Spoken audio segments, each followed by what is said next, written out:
little bit of fits and starts. Are we getting geared up to do something this year? Is this it, folks? Try to be crickets. Don't be crickets. Sitting watching it all happen to you. You can't make all that noise if you're out doing something. That's what it's going to take. That's not my rule. That's what we've been thrown into. We've been told we chose to be here. Well, we chose to be here to do what? And that's what it seems to be the problem. We choose to do what is the question, and a lot of people don't understand. It's not about how much you know. It's what you do with what you know. And then that needs to be properly understood and done. It's not about finding all the excuses you can find not to do something. And I don't mean just frivolous things. You can do anything, but that's not what we're talking about.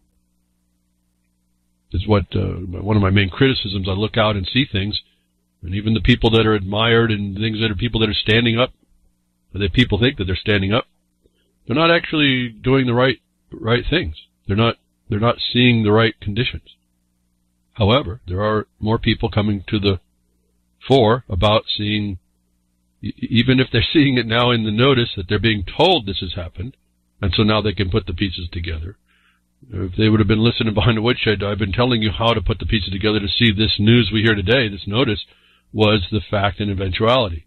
In other words, with this forward-thinking, with the perception of what there was to come, you can position yourself a lot better. Again, get outside the road of the bus that's coming down to run you down.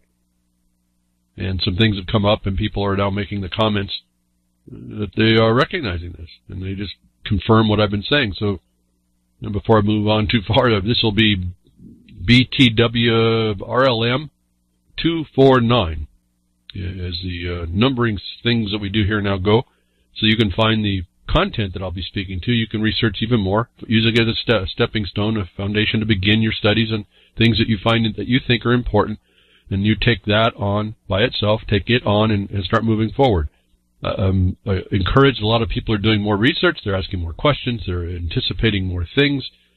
They're confused by what they find, and that's all cool because that means you're engaging some things. And it's just going to be a matter of not knowing. I'm just telling you right now, it's late in the game. Don't try to be so comprehensive, think that you can get so comprehensively knowledgeable until you need to start doing something. Just find something you need to do, that you find a wrong that you need to be making right, and go make it right. And I think we just do that. And that'll focus you on what you need to know. And eventually you'll start picking up all the stuff that may be peripheral. But this knowledge is coming down. How I've been telling you, it's been written for us to understand.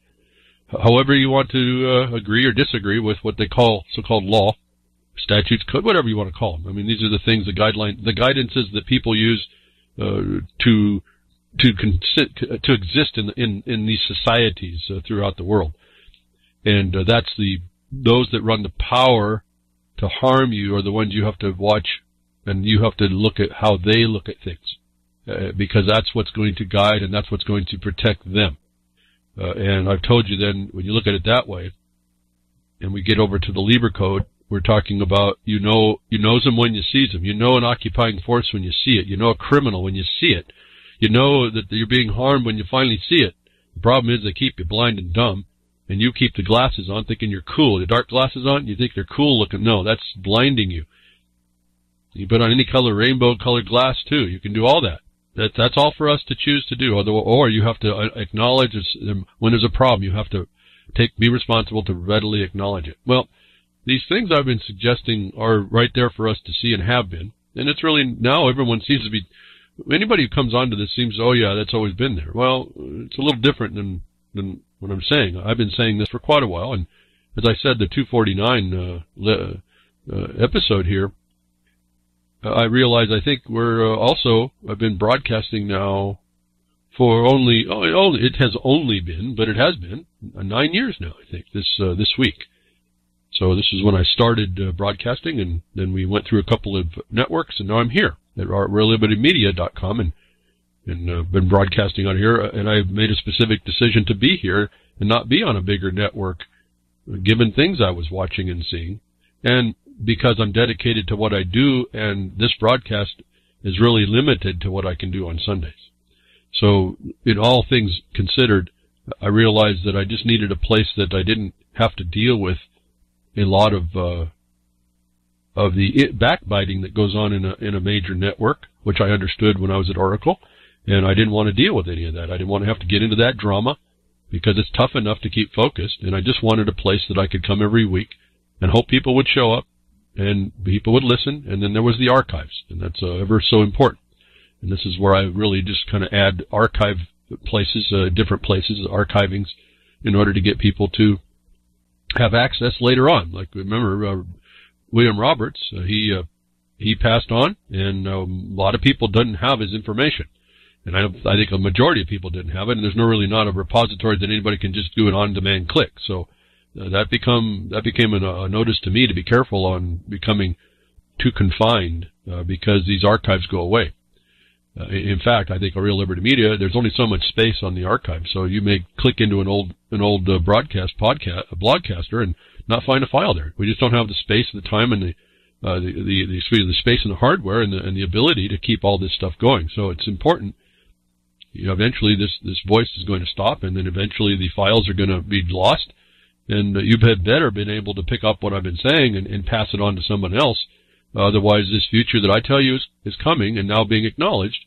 It only took 10 years to finally catch up to it, what I've been saying all this time. And when I came in at 9 years ago, it was only because that's where I could find a place in. I was trying to get in before, but didn't understand the internet so well. And I wasn't any part of any, it didn't seem to be very embracing at the time to just let anybody come in. And I can appreciate that as well. But notwithstanding all that, there's people now coming so many years later to acknowledge the fact. And I want to start here because I think this is very important to understand we're in a world of war. This is not a world of peace. And being acknowledged. And if you didn't agree with me or couldn't see it or don't understand it or want to have an argument with me or even see it, now we can broaden the horizons. There's other people that have been in war that see exactly what I've been telling you. And I want to read a few of these things here to show you what I've been saying about the mirror. This carnival mirror that we see is the Middle East reflects back on the United States. And the reason why it does that is because the United States government's military is the power in the world. Now, it's not the absolute power. It doesn't come away with that with no bloody nose if it goes in somewhere. And so you see this tenuous conditioning that goes on, and why the government of the United States use the tools called proxies in order to advance their occupations throughout the world. And I've never had anybody talk to me about this in the government to say why we would do this as a people. But when you do this as a people, you can't accept anything but resistance on those that don't agree with your oppression. And so, go to those people that were in the tools, the fodder, the tools that made up that oppression. They start to see this connection between the Middle East and what the United States is doing there and what we do here. What I've been telling you is the carnival mirror of the reflection of what if they'll do it over there in Syria, folks, they'll do it to you here. But the carnival mirror is that contorted mirror, so you don't quite see you for sure, but you see some kind of facsimile of you, and you can't quite tell maybe, you couldn't identify you by what you see in the mirror, not realizing that that's the only thing changing that view is your perspective. But that whoever will go attack someone will attack anyone.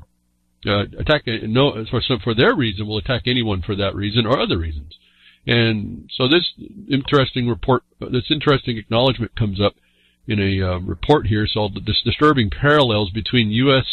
Policing at Home and Military Tactics Abroad. Now, I thought this was very important to acknowledge. It confirms, it's an independent confirmation of what I've been telling you is going on. And I think people need to understand this concept, even though I've repeated over and over. It doesn't seem to be settling in so well. There's this denial that we don't have anything to do against it. And if we go, just the Libra Code, again, the protocols of the Elder Design, silent weapons for quiet wars, even silent weapons for quiet wars, it's now becoming more pervasive. People are now acknowledging this document says something. And it explains what's going on. It explains all the uses of how they're controlling people and societies. It's how they do it silently, right in your face, transparent to us. I've been saying this for years and years. And it's finally coming up. People are starting to, more people are now acknowledging all that. Let me read this, a few passages of this. I'm going to read a little bit more than I usually do. I usually just stop at the headlines because it really says it all, at least to my mind. And I would hope, given I don't have that much time on the broadcast, to get through this pretty quickly, give you leads to follow if you're so interested. And so there we are. That's the beginning and the end of it for really where I do here, because I don't have anything to really focus on for anyone. And if you're not interested in the one thing I focus on, you won't be listening. So, and as I've been having quite a few people, actually, it happened again in the chat room, people have questions about the information I've been giving out, and I'm trying to apply it, which is the biggest thrill to me. You're trying to apply what I'm saying, and you're seeing the application, or you think you see the application. You see people using this stuff now, and you try to figure out, make sense of it, and you have trouble with it. Then we get into dialogue. In that specific dialogue, I can clarify quite a few things, usually. It's just a matter of organizing up the concept and get rid of the misunderstandings. And that just takes a bit of time, but you have to be engaged. So I'm thrilled when I hear people, like I said, there's been quite a few in the last couple of weeks. People just can't quite get what I'm saying, although they see it. Is this what you're talking about? And then I explain how it's applied, and I lay out the foundation, and now it comes basically pretty clear. It doesn't answer the world, but at least gets that little bit settled, right? It makes the foundation. You have a more proper understanding of it, not what you think you thought it was, and not even your question on it. You get the proper understanding, because why? You can build it up for yourself. You have to decide these things on your own. So the notice I tell you, is just a guidance to say, hey, are you interested in this? Are you seeing this? Is this going to help support what I'm saying to help you support yourself? Is this a concept you need to hold? You don't need to lead with the fact that you're an occupied people. Just understand that's the environment. That's the battlefield. Better put that back. You don't want the occupier to know you. You know that. And so this is a little bit different dynamic I see in the world. And I can only affirm to you, the more I understand it this way and proceed this way, we become, and the people I work with more closely, and anybody that gets involved that has a question and needs to have a better answer, and I give time to work with it, we come up with a much better answer, and we get much more successful. That's all I can advance to you. If you're not willing to do much of anything, then I'm wasting everybody's time that won't want to listen or just wants to be entertained.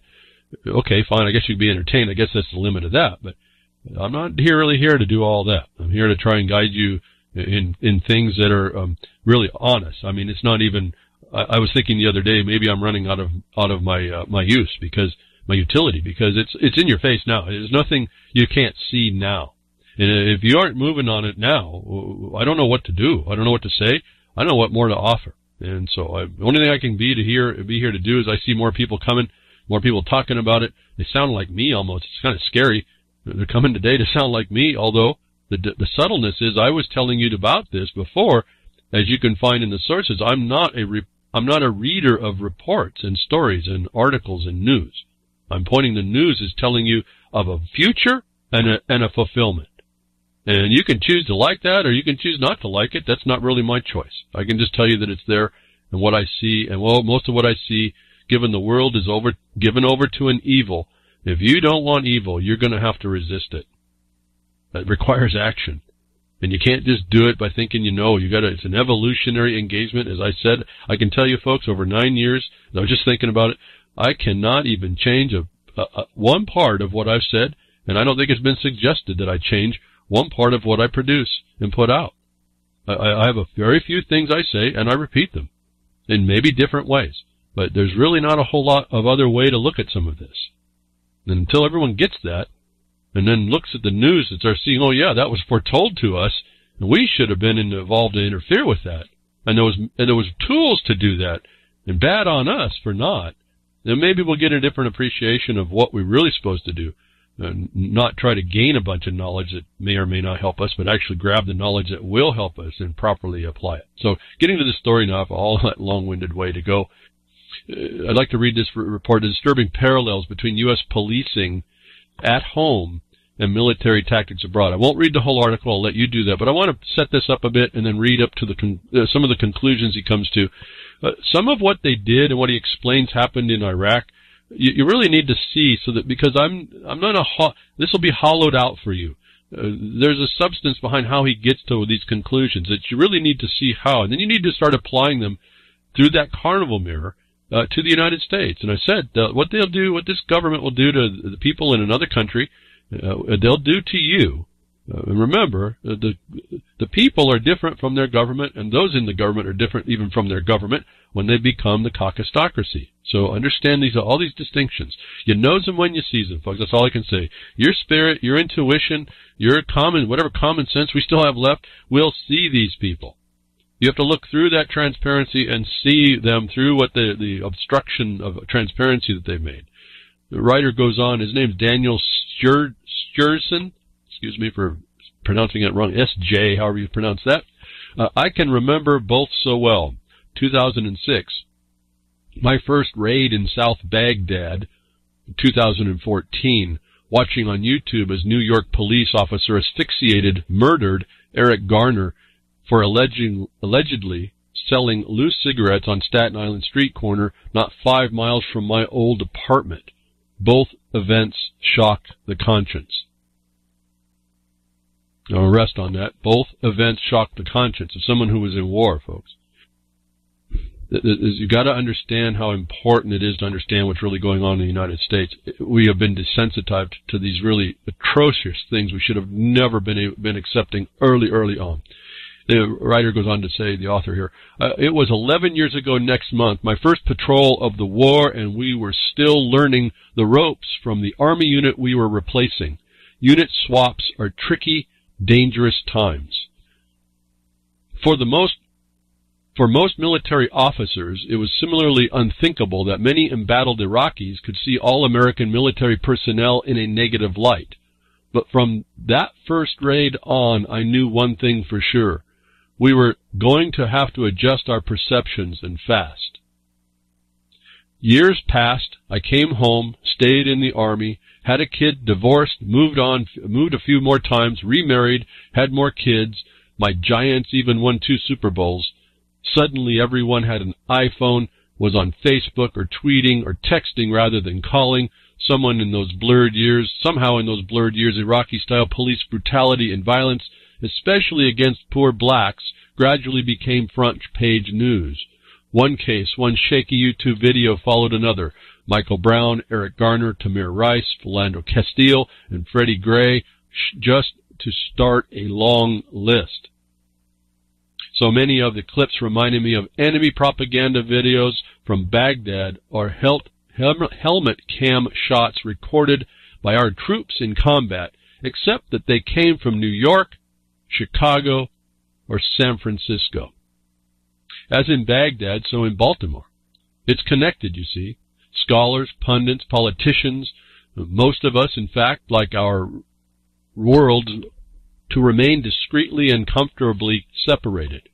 That's why so few articles and reports or op-ed columns even think to link police violence at home to our imperial pursuits abroad or the militarization of the policing of urban America to our wars across the greater Middle America and Africa. I mean, how many profiles of Black Lives Matter movement even mention America's 16-year war on terror against huge swaths of the planet? Conversely, can you remember a foreign policy piece that cited Ferguson? I doubt it.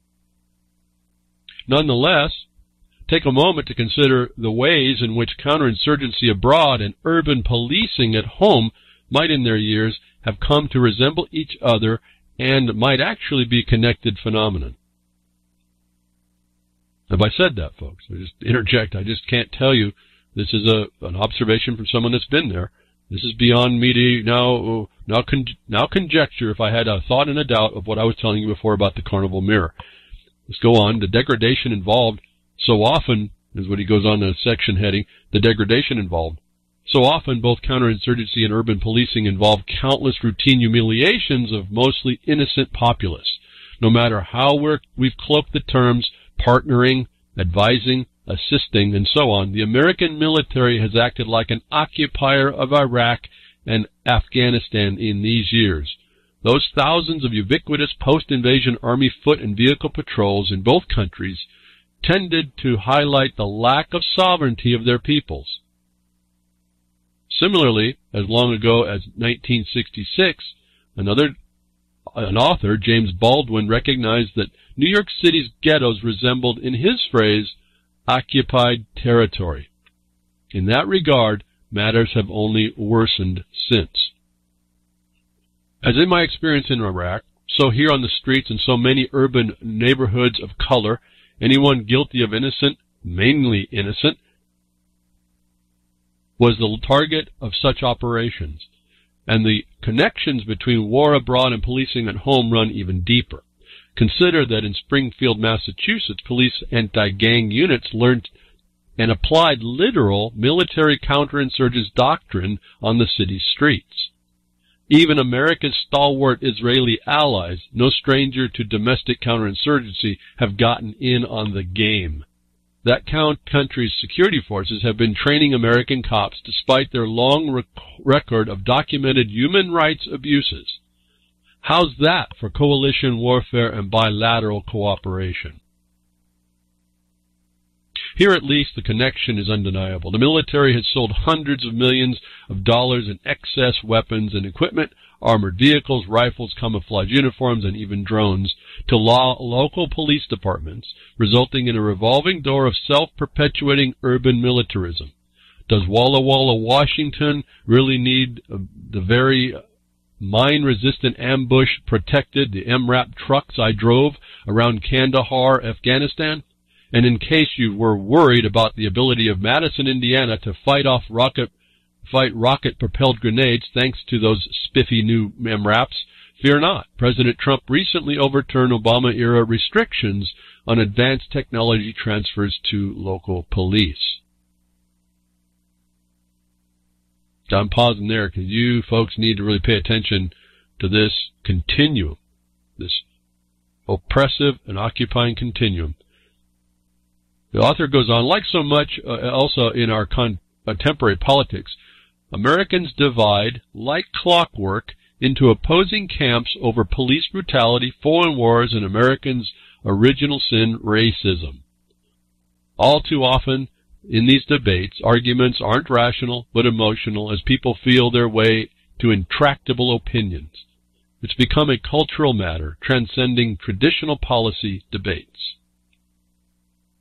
So here's a final link between our endless war on terror and rising militarization on what is no longer called the home front. There's a striking overlap between those who instinctively give the increasingly militarized police of that homeland the benefit of the doubt and those who viscerally support our wars across the greater Middle East and Africa. I'm pausing here, folks. I just don't know what to tell you about this connection. I've reported on, because I've been giving you the notice that it's there. It's in the statutes. It's in the laws to watch how this is all worked out.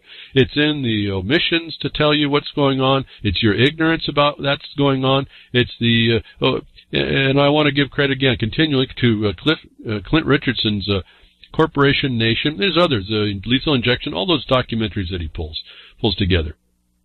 In particular, the Lethal Injection, which he was then been able to expose Title 50. When you see, and this is how I started to find and read the codes, the exceptions given to government, people in government, to do the very crimes they claim that you would be doing, except for that license it gives to itself. I realized we were in one discussion, an open-air prison. I realized we were underneath the military occupation, and that could readily go back to Lincoln's time. You don't reconstruct southern states' governments under ostensibly under states of independent countries called states unless you are under an occupation, is the first clue. And so there's lots of ways to get at this thing. You knows them when you sees them, was it told me right out of the Lieber Code. I didn't have to go far from Lincoln to have to tell me how I'm going to have to look at the world. International law tells me you're an occupied people. The militarization of the federal, remember, this is a district. It's force and effect. It's power given to the local police in acceptance. And this is how they do the so-called consent thing. They don't ask you. They ask the people, the whole people. The whole people are not the people. The whole people are the legislators. When you start understanding what they're saying and what they're talking about, you start seeing why the exceptions exist to allow the government to oppress you. Why you see your civil rights at 42 U.S.C. 1982 is what it is. But you also see the limitations in there, and I've explained that. The status. And then I've come up with a whole different, I didn't come up with it, I just recognized it was sitting there, the saving clauses, where the limit of that oppressive power can be stopped by its own power, by what it gives up when it does certain things. And this is where we get to the law of the land. And as we were talking in the chat room today, Frumpy was asking a question about the Bundys, and I might get to something there. That was a big deal today, but you see it's kind of quieted down once they were released. But anyway, I'll go stay focused on this.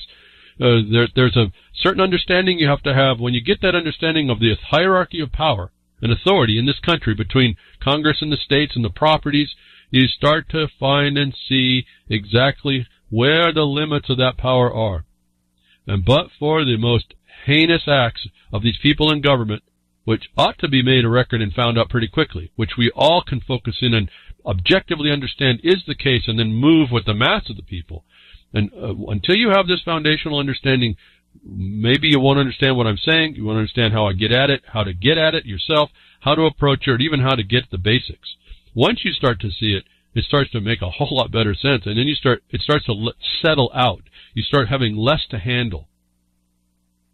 And when you approach this whole thing as this district over there in Washington is the occupying force that your local people accept, because this is all based on the consent of the acceptance. They're doing that for a reason, and they're doing that because it's offered, and there's no will to stop any of it. Allows this thing to kind of metastasize in this country.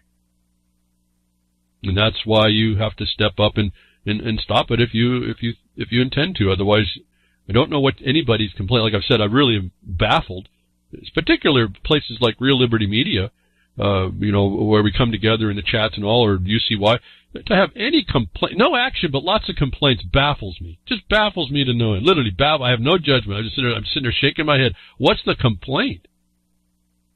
You have it to step up and stop. What's your complaint? Why are you just complaining? Who is that? What's that? What does that do? And I really, myself, I don't have much time for that part. And I stopped, again, I stopped making the excuses of not being able to, and I just found wherever I could work, I started to.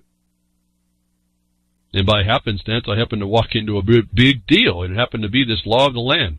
Not the one they tell you about that's in the Constitution. It's the one of your land. It's the one on the soil. And that will defeat, short of military force, which is why you see it out there, short of military force, it will, again, the force that comes to beat you down, which is obvious in a country that was supposed to not do that. That's where the power is to show that. Short of that, the United States was not supposed to be suffering all of this. In other words, even with the law of the land, even with all this police power, it can't work if you know about your property rights. And if you're doing it correctly in advance, you're looking in anticipation, you can make a record that shows them they better not. Now, again, you say better not. I say better not because you can't stop a criminal. There's just no way. I mean, this is what the problem is. We're just not nice to each other. We don't even recognize these laws. And when we think we got power because we got voted in by a bunch of people, and the people that vote you in are the ones that make the decisions on how they're going to save themselves to be able to beat you down because that's a police power, you've lost it. And nobody walks up and talks about it, and then talks about it in the sense of exposing it, and then works together, stays divided, as this lieutenant, I assume he stayed as a lieutenant when he got out, exposes to us. Complete confirmation of what I've been telling you is our problem, is that we don't respond to that. This continuing condition and mirror and the lies and the hypocrisy, what we see is hypocrisy. It's a plan, folks. Our problem is their plan. The United States again supports Al-Qaeda in Syria. There's a story here. I just read the title. You read the story. You can go on and on and on. It reads a lot. There's a lot of information in it. Too much for this broadcast to expose. You can read it on the broadcast, or you can type it in and get it yourself on the internet. What I just said, and this exposes the United States is now openly supporting Al-Qaeda. No duh. Yeah. So this is what the United States does, and we the people of the United States continue to allow it. Shame on us, embarrassment to us as well. And what don't you expect out of something like the Bundy trial, which isn't looking like it's going in the right direction, even though there's been this massive slapdown, but to the government. But it was really more of a mitigation of a real problem they had. I told you that system sits there for your entertainment, to keep the pressure down. To mitigate the pressure and not to be found out for what it really is. It's a false front system It's a spaghetti western down there everywhere, and you have to see that, and you have to call it out. Nobody's calling it out. In fact, there's lots of things that are not quite going in the right direction. But again, support where we were thinking, the Al Qaeda was our enemy. They're our proxy friend, and the government's willing to use a proxy friend to beat up people. And I'm saying that they're doing that here with your local police force, and the feds are doing it with your local police force. So it's a proxy to beat up on you. And this officer or this lieutenant in our Iraqi army sees a direct correlation. If you didn't hear it, behind the woodshed. Now, more things that we work on. That I've been telling you, confirmation again, and I think I heard this. I think this is the one I heard at Freakers Ball, who then produced their new sponsor from the Freakers Ball Illuminati group sponsor, which I thought was funny addition to RLM. That I think Grimner was saying, and he's had an article a while back on. I think this is the one. Just wanted to point out certain things that he highlighted it on Freakers Ball. I want to just call it out here. As I told you before, in how we look through the transparency of authority, the Emperor Wears No Clothes syndrome. It was a report here done, I guess, back in November. Scientific proof is a myth. And it goes through almost, and this is what's interesting, not having known and read all this, you've heard me say this stuff before. What I went through and had gone through is replicated here in all the reasons why our so-called science is just a big guess, and by golly, and some of it works, but we don't know why, but we just accept that it works, because it seems to work. But to base controls and things on it may not be such a smart idea, and we need to be cognizant of this failure. This is not an authority. I'll read this article a little bit here. Again, just some passages through it. I found all of it seems to be interesting in its own way, but for the broadcast here, I've got to watch the time. But this says scientific proof is a myth. I mean, it's just like what I was telling you. And this kind of points to climate change, and it's not even a proof. See, remember, he's saying here scientific proof is a myth. Climate change is a statistical relation based on an unproven hypothesis. It doesn't even come to scientific proof. And things like that is what I'm pointing to when I want to bring up this confirmation. If you don't want to really believe it in me, or you want to fight with me, or you just want to accept it without knowing, here's a methodology to analyze, and it helps you analyze lots of things, how they go through this thing, and it's based on something we thought was solid, foundational, which is called science. And they've taken these political agents, change agents, have taken this so-called science myth, and they've turned it into an art form of defrauding us and destroying us. But here it is. You can read it. You accept it or not. I'm just here to report it and show you it's consistent with what I said, whether you agree with me before or not. It doesn't matter. Here's a statement from somebody who has the reasons why, if I have never put them together in one place. You've heard of our greatest scientific theories, the theory of evolution, the Big Bang Theory, the theory of gravity. Heavy on the theory here, folks. This is the whole point. You've also heard the concept of a proof and the claims that certain pieces of evidence prove the validities of these theories. That's an oxymoron right there, isn't it? Folks, I'll keep reading here. Fossils, genetic inheritance, and DNA prove the theory of evolution. The Hubble expansion of the universe and the evolution of the stars, the galaxy, and heavy metals, and the existence of cosmic microwave background prove the Big Bang Theory. And falling objects, GPS clocks, planetary motion, and the deflection of starlight prove the theory of gravity. Except that's a complete lie. While they provide very strong evidence of those theories, they aren't proof. In fact, when it comes to science, proving anything is an impossibility. Reality is a complicated place.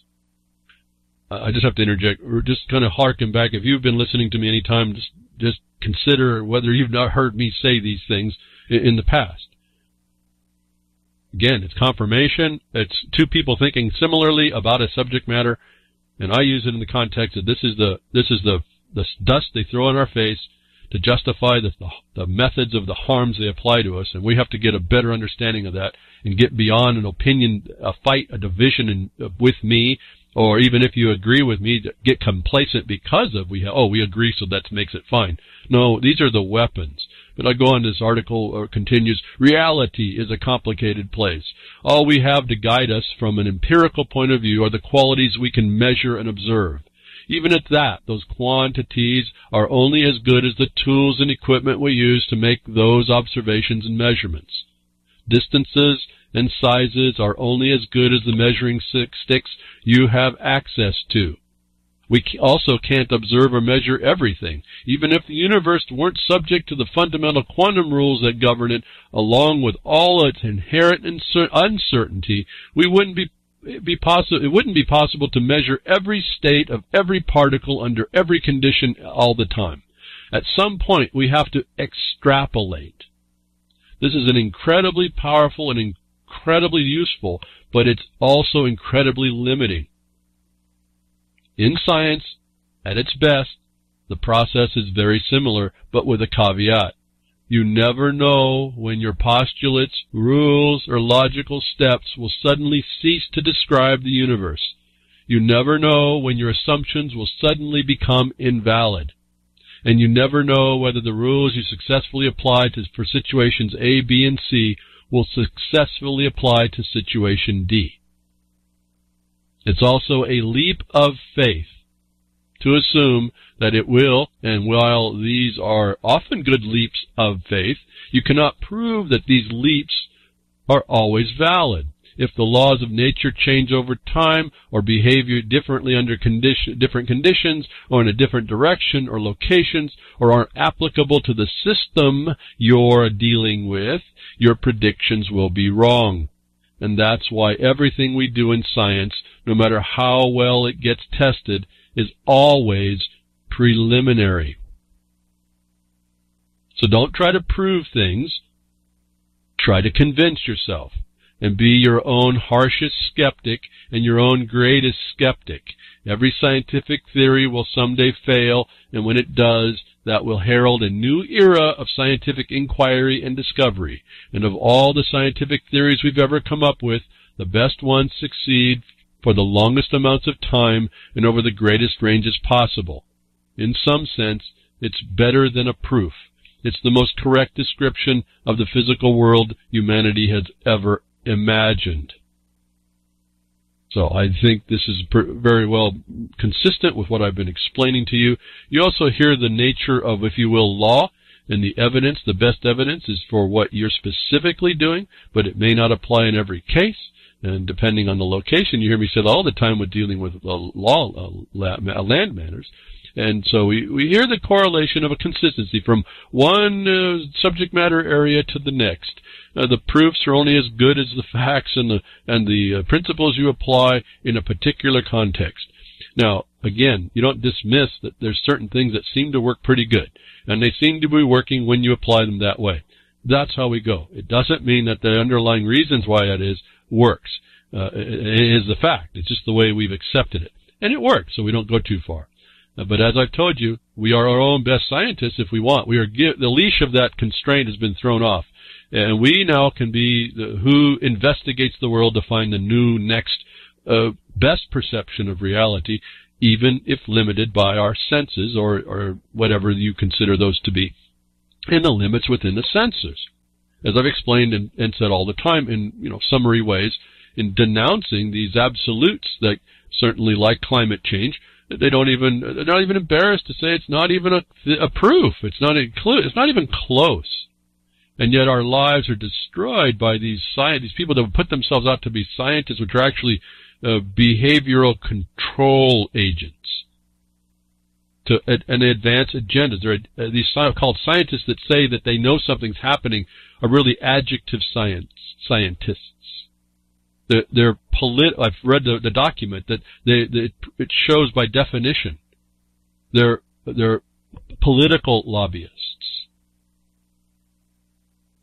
Okay, they're nothing more than a political lobbyist. And let's go back to the origin of the United States. It was a political jurisdiction. Police is involved in political. Why'd you expect it to be other than a continuing war? You look at the Constitution, it's a fulfillment of a peace treaty that happened prior. That was all in commerce. So that's why you can start focusing on certain things, and you can draw the line, what I call that chasm, that cannot that they really can't cross unless they're pirates trying to build a gangplank to your ship. They're not. These things are really absolute at the point of the principle and the law. And what you're watching is the destruction of that in things that the people that are inside something called a government. So again, if you start to organize this thing up in your mind, stop having to know so much and go so far, apply certain principles to certain things, it becomes clearer, quicker.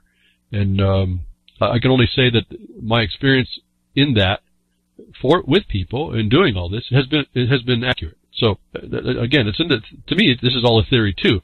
I said I've approached this by taking on this taking on the belief of this reality I've seen, which puts us into a military context. I've been more successful with that than any other thing I've ever attempted to try. And then it's how do you prosecute your war? Not your war, or the war you find yourself in. And it is a prosecution. So we have these corollary words. When you go after a mining deposit, you are prospecting and then you prosecute the claim. You address the claim and you extract from it what Mother Nature has to offer. And so these terms are subject matter different, but they work the same in specificity. Even though in each specificity there may be a whole different language set in order to address it. That is done in order to specialize so that the union industry that they try to impose, that they do impose upon us and rules our lives, has a way to run. It's their way to escape and make it look like this entire thing is not knowable by most people, when in fact everything was supposed to be knowable. Otherwise, you don't have that Republican form representative government, and that's the proof of the destruction. And we get right down to Congress that was supposed to guarantee that, don't we? Now we get to the nubbins. Now we get to the hard part. Where does that get us? Where does that get enforced? And so a little different thought starts to go on, and it's not willy-nilly out there trying to figure out ways to disclaim an existence of something. It's saying, no, we have a real problem in our face, and it hurts. It can hurt us bad, and we're going to have to figure out how to stop it.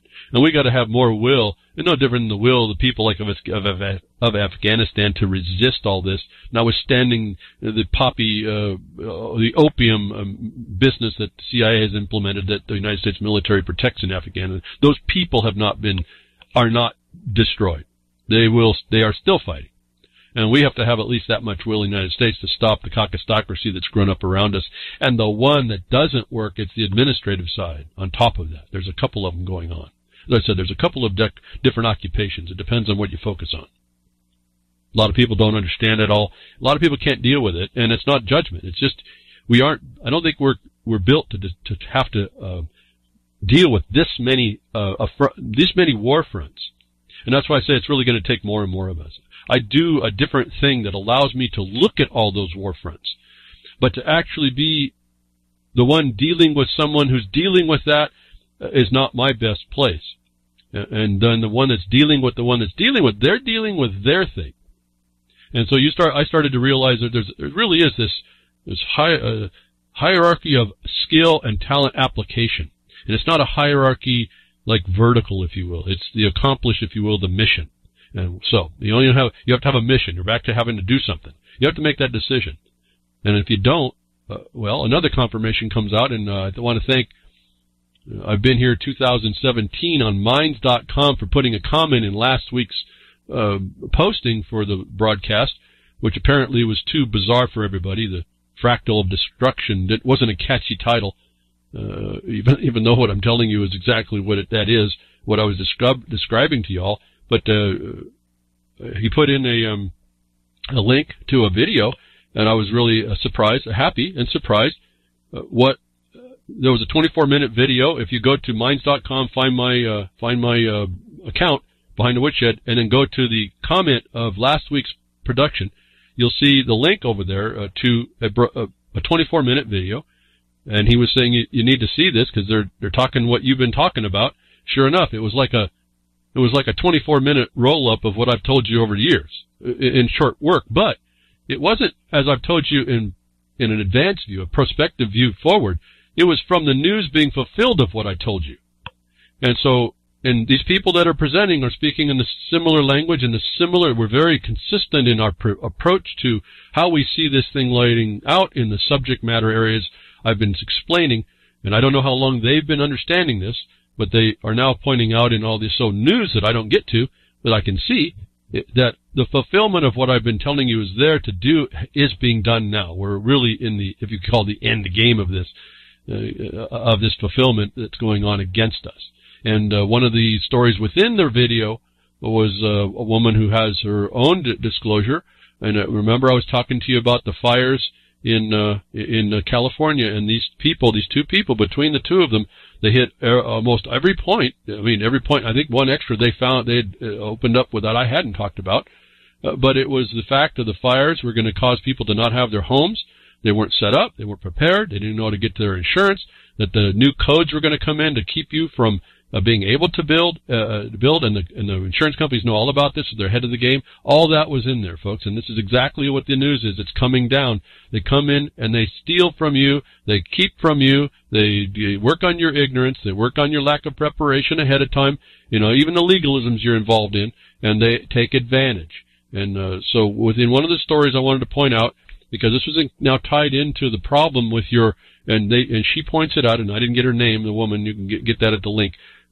She points out exactly what I told you about the cashless society and the fact of the ability to take from, once you're locked into this blockchain, or once you're locked into whatever, the electronic banking or so, and you have to have your accounts with anyone that's accessible by the government or its offshoots, corporations, they'll have a direct connection to turn you off, take your stuff, and you don't have a remedy against it actually. Well, the evidence of this capacity, it did come out in this fire, as this report, and from a link I have, that AT&T, after the fire went through, I think it was Sonoma, well, it doesn't matter, wherever it was, the Coffee Park is where the fire went through.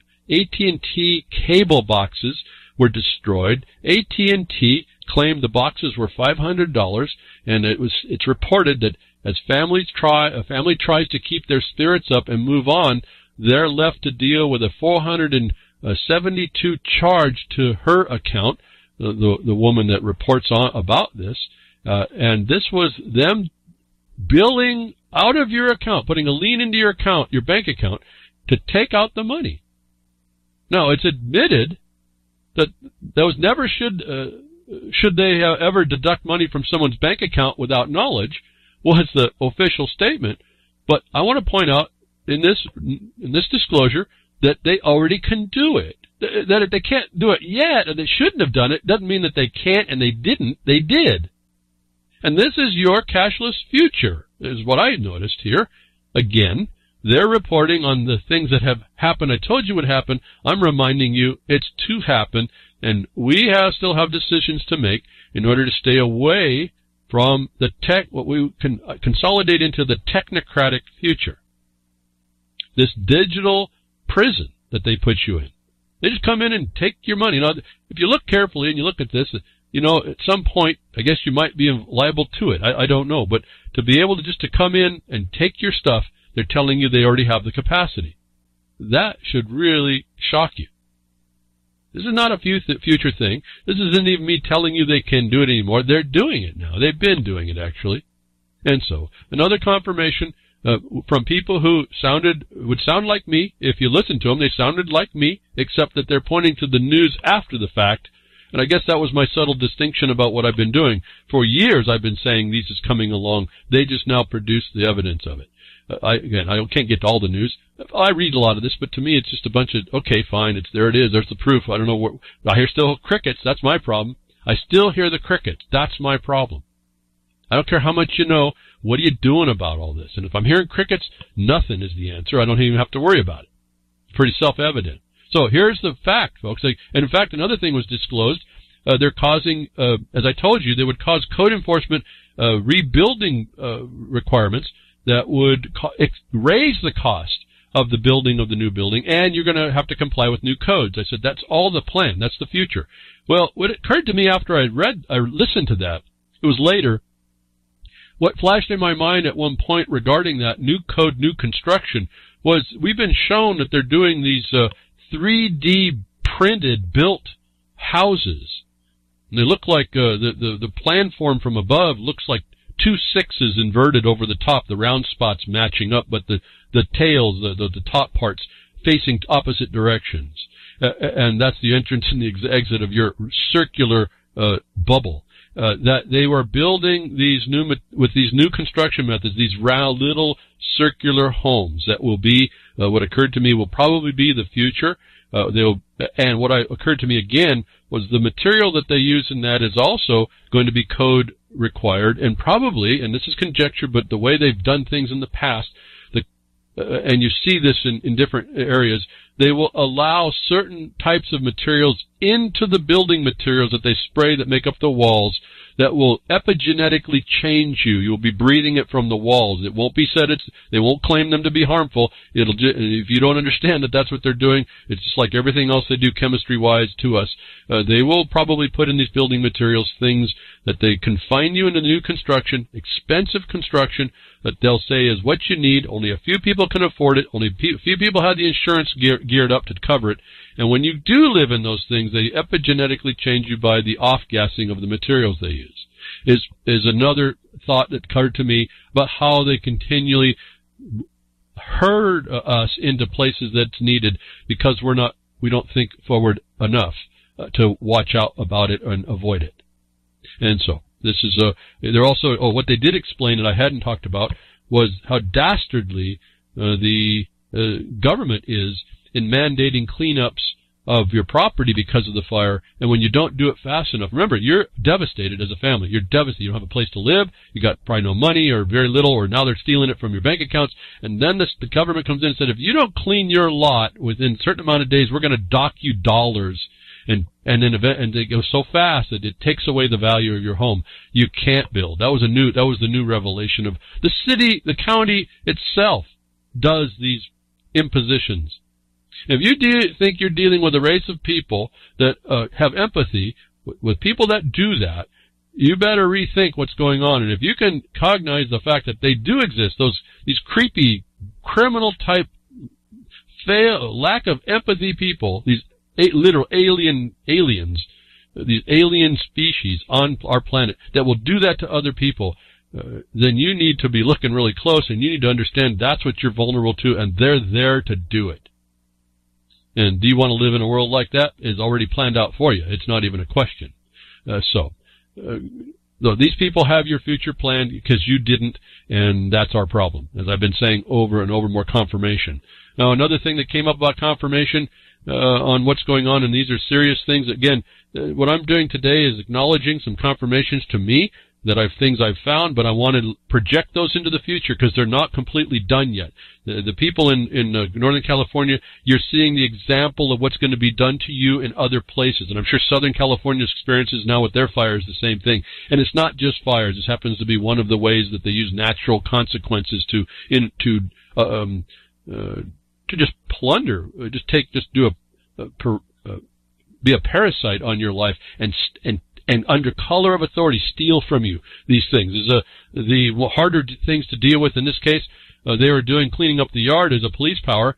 They will deem it to be an abatable problem, something that's of a public danger, and that's how they start to do that, which is something you have to look at, which is very difficult to do. But there's another thing going on, and in California as well. You just look like this is just the example state of the oppression, the dystopian future in action right now, in parts, to give you the future view of what starts to happen in other places and will be happening in other places. And a public warning here for the flu season that we're into. We've been into it. And, they push the vaccines. Well, the story coming out right now, and more confirmation, it seems to me, the severe flu brings medicine shortages back to ERs and a rising death toll in California. Now, why is that? They just imposed mandatory vaccines for all the school children. Why are they having this thing? But this is the reverse psychology, the counterintuitiveness of how all this works as well. Most people in California nationwide are catching a strain of influenza known as H3N2. That's the Pig fly flu, folks, that we talked about when I first started broadcasting over 9 years ago. One of the very first things I hit was the novelness of the pig's fly flu. In other words, it was the flu, the actual natural flu when pigs flew. This has been moved on. It's now H9N7 or something like that. We found that out in Taiwan or Singapore, that scientist that got caught with the advanced form, the novel virus. It was man-made, novel, not natural, novel. I've been through all of this. But here's the report now. And we found out later subsequently that these viruses, being that they're actually not telling you this, that they're not natural, they have no real resistance inside you, and they don't really work so well for you to stop. You become the vector. And remember quite a few stories that we reported here about that, and warning to y'all, and I think the Disney case was the one that hits my mind quickly here, that the people who got the flu shot were actually the vectors. Most people in California and nationwide are catching a strain of influenza known as H3N2, which the flu vaccine typically doesn't work as well against. We did read this report before. We've done it way prior. Here's the admission again. And after I go to when I went to the title that there's a rising death toll, and they don't know why. You don't think they know why? This is self-evident the walking wounded here, and we continue to scratch at ourselves and just keep the wound open. National health officials say the vaccine might only be about 32% effective this year, which could be contributing to the high number of people falling ill. Let's go to look at that. Could be. Yeah, that's right. There's no proof of that it is, but, the likelihood, and I think if I was going to be looking to be suffering this thing, maybe I'd rather err on the side of caution and say, yeah, it's likely it is causing. And so they kind of hide between that, underneath that line, and we kind of know to look at that. But in fact, it's likely because we can't prove it. But what are you going to do? Are you going to believe it's likely or just assume it's not? And by 32%, it seems it's highly likely, and the vaccine doesn't work. So this is the interesting part about this report I got out of it. When you go read down through, they tell you all about, how they tell you all about it. Health officials say it's not too late to get the flu shot. Now, if it's likely causing it, why would you tell people to go get it, unless that's our problem? You are the vector as the one who got the flu vaccine. It doesn't mean if you don't get it, you won't catch it, because you will catch this thing, and it's a little more deadly strain. And apparently it's affecting, and I don't know if I got it up, it's affecting, in Santa Barbara, it killed 7 elderly people out of 8 who got the vaccine. But the health officials say it's not too late to get that flu shot. Certainly not. It's not too late. Just get the flu shot. Here, we want to inject you with this killer. Dr. Greg Hendy, UCLA's chair of emergency medicine, said people usually develop flu symptoms 2 or 3 days after they're exposed to the virus, but are contagious the day before symptoms develop. Contagious the day before symptoms develop. And this it again confirms what I've been telling you about how you can anticipate you're going to be getting the symptoms. And it's something I work with myself. So far, so good. It seems to work really well. And I'll finish this little report and get back to that. So before you even know you're sick, you're already spreading the virus. What a bioweapon, folks. Pretty cool. He recommended that people wash their hands and avoid close contact with anyone coughing or sneezing. You think, folks? Now there is what I've told you before. That's how you stop and you stop it by don't get it. Don't put yourself in a place and don't have yourself unprotected against the obvious coughing and sneezing, but you realize you're contagious before the symptoms start. So this becomes responsibility on every one of us to be knowing of ourselves and whether or not we might be under an attack by this threat. And I've told you about how you do that, and I think it's been working for me for a long time so far. That given it goes in the mucous membrane of your nose, if you're paying attention, you'll feel it go in your nose. You'll feel it start to attach or try to do so. I don't know what it's doing. I just know it's there. And you got to be aware of that, and you can't dismiss that. It doesn't matter. So far, any one of these things that goes in the mucus, it's even in your throat. Now that I think about it, I'm trying to think, how do you do this one in the throat? You will get a burning sensation. You will get a tickle. You will get some notice that there's something that's not supposed to be there. The body is already starting to fight it. That is your notice to go take your measures, to stop it. And what I've told you works for me, may not work for you. Well, I'm always up. You take your vitamins, you do your vitamin D, you do your calcium, magnesium, and zinc. They all work together. You do your fish oil. They all work together. You do it routinely. Don't overdo it. Just do it as supplement. But when you feel that burning in your nose or that thing in your throat, just the first time you feel it, do not hesitate and do not wait. You go to your wherever you've got this bottle, a spray bottle of hydrogen peroxide, and I just mix it. I just take the 3%. I've even mixed it down to half and half. So it's only 1.5% hydrogen peroxide. And I put it in a misting bottle you find at a dollar store for $1. And you spray that in your nose and inhale it in your nose and in your throat and inhale it there too. And you keep on that as long as you feel that thing in your throat or your nose. Every 20 minutes, whatever it is, you make it routine. You don't make the excuse not to do it. And I believe that will get you, it's part of the hygiene part. You keep yourself in a state and in a way that they cannot, these viruses aren't in an environment to be able to do what they do. However they do it. I don't have to know much. I just know I've found something that seems to work for me, and when I get people to do it for them, either the symptoms are much less or they avoid the thing completely. And so I want to just tell you again, because it's a serious thing. People are dying on this one, but it's simple as hydrogen peroxide in water at this time. I've told you before, and I thought I had invented something after I was doing testing, and I found it works even better, was to take some colloidal silver and some peroxide in distilled water, or just not clean. It has to be fresh water. Be careful of that amoeba. You don't want to be just taking pond water here. But peroxide and colloidal silver works even better. And it's a percentage. There was actually someone who invented that. It's actually a patent I found when I thought I had run onto something that was original. Again, nothing new under the sun, but that works. And I think it works because that's where you start spraying, and I would do this anyway. When you go out, spray this before you go out. You create the environment that inhibits the growth of these viruses before they can get started. They don't even open up. They don't even try to attach. And if you spray this colloidal silver and peroxide mix with water before you go out, and even carry the bottle with you and do it periodically, you create an environment that if you do breathe something in, it's likely that it will flush out quicker and not allow itself. So, long talk. This is serious stuff. We don't need vaccines. The doctor tells us hygiene, folks. I've been telling you that. You just got to be understanding this is no joke. No joke. I'm seeing here Free and Slave does an apple cider vinegar, lower pH. Yeah, okay. You can use, I haven't done it recently. I used to do it all the time. Apple cider vinegar does something else, and it can set up your body in a certain way. And counterintuitively, I think the way it works in your body, it is an acid, but its reduction products become basic.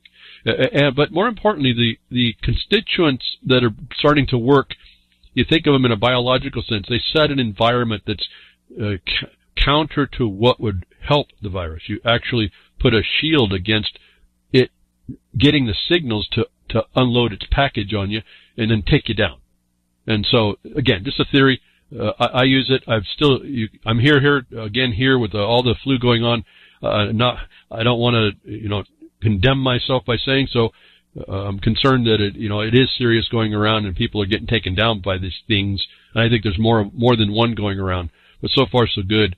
And as soon as you feel a tingling typically in your nose, and it happens in your throat too, you get on it. You don't, if you're asleep and you're woken up by that, you get up and you deal with it. Don't let it get beyond the fact of it being able to engage itself in your body, because it's faster replicating than your body is to respond to it. At any rate, you may have all your own remedies. I'm just offering what helps me to keep it away. I make a body that it cannot survive, and make an environment in your body that these things cannot survive, do not want to do not get the signal to turn on, do not get the ability to do anything in your body. So hygiene is the answer, it seems to me, and then we don't need all these other things. And what you do get is, I find, it diminishes what you might get, because this year I did get a little bit of a cold. It was like a cold. It didn't do hardly anything. I felt a little bit on me, but it didn't come down. And when my body responded in that way, it built the antibodies against that. And so it acted as its own vaccine, essentially. Diminishing the capacity of it to do harm allowed my body to sense it and deal with it naturally without getting completely taken down. And the other answer is, what do they do when you go to the hospital? There's nothing they can do. They give you antibiotics and saline solution. And the saline solution now is a threat. So what do? You keep your body hydrated. How about not get into that? How about get into some herbs and keep your body in a state of antibiotic? Not antibiotics. Keep your body in a state of this viral antibiotic by its not having an environment that it can that these viruses or whatever bacteria or anything that want to that sense that they can take advantage. Stop the parasite before it stops. It's just like a theme behind the woodshed. Stop these parasites in the world before they can get a foothold. You just like the legal thing is find the ways to become the antiseptic. Find the ways to be the peroxide spray. It's really not much different. Because why? We're in this world, the illusion that we're living this peace and tranquility and peace on earth and all this other nonsense, when in fact the reality is we're living in war. No matter where you go, whether it's in Iraq or United States, it's a war against you. And I told you, you knows them when you sees them. When the military or what we call the police have special, they create special rights or special excuses. You realize you knows them when you sees them. You're living in an occupied territory, and the civilians don't have much of a chance. And every opportunity that is taken in order to advance the cause of the mission and deny the other. We find this little bit of story here, more confirmation of all this stuff this week came right on through. And you have to kind of consider how this is. But watch, cop abuses power, smashes into elderly couple while speeding. Court blames the couple, is the headline.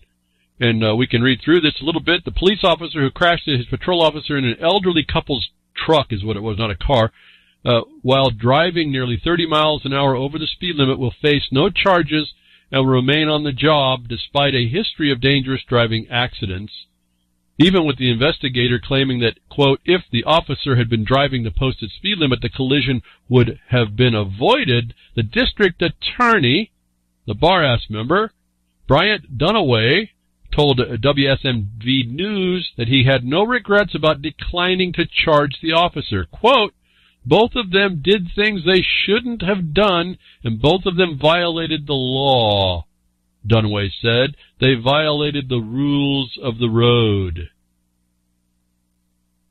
They violated the rules of the road. Well, let's move it down to what this is all about.